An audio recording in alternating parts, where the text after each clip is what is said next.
บายดีทุกคนคลิปนี้จะมาอัปเดตเขื่อนหลังนี้ทุกคนข่าวดีสำหรับคนงบน้อยเนาะหลังนี้เฮาเฮ็ดเป็นเกรดแบบเกรดเริ่มต้นก็คือเฮาแจ้งไว้เลยว่าจะบ่เน้นความละเอียดความงามปานใดพอแต่ให้มันพออยู่ได้บ่เน้นแบบถึงขั้นมาตรฐานนะทุกคนมาเบิ่งรายละเอียดคือเฮาจะแจ้งลูกค้าเลยว่าคันว่าเป็นเกรดเริ่มต้นมันจะบ่ได้ละเอียดจะเบิ่งเหลี่ยมการมีการแตกมีกันอย่างแต่ว่าลูกค้าก็ต้องยอมรับว่าเป็นเกรดที่ถือว่าแบบธรรมดาหั่นแหละเดี๋ยวจะพาไปเบิ่งเป็นแจ้งไว้เลยอันนี้เป็นห้องแถวเด้อเป็นเกรดธรรมดาจะเบิ่งจะเป็นลูกๆโน่นๆแน่เนี่ยอันนี้เป็นวงกบกับเป็นUPVC นะขึ้นมาจะพามาเบิ่งเป็นเกรดธรรมดาแต่งบมันจะน้อยค่าก่อสร้างมันจะน้อยแต่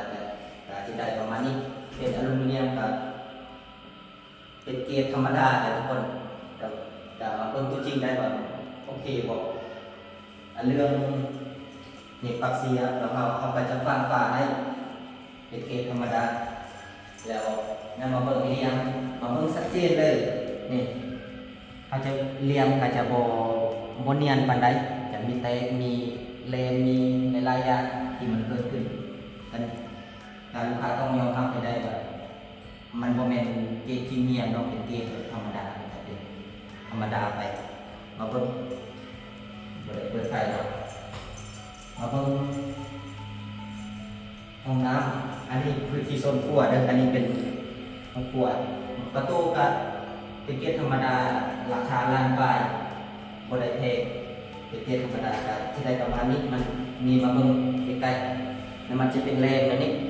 แรงแนวนี้โอกาสที่มันจะแตกนี่ก็ง่ายแต่ว่าเกรดธรรมดามันบ่ได้นั้นมันจะเบามาเอาเข้าห้องน้ำเลยอันนี้ของแถวเด้อก็จะเบิ่ง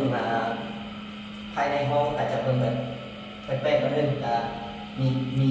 แยงมีบอลไดสบู่มีทุกชิ้นส่วนแบบเป็นแบบธรรมดาอันนี้จะไม่มีอันตกกดเด้อแนวกดอาจจะใส่น้ำตักเอาใส่ตักเอากันจะมีกอกให้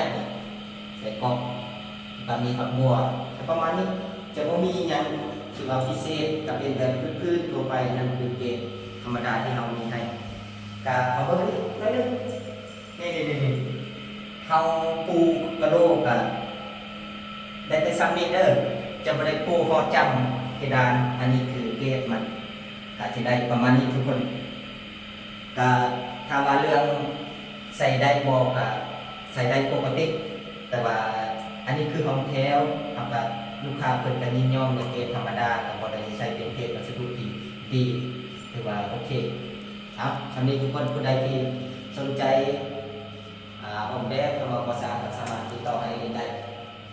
บ๊ายบาย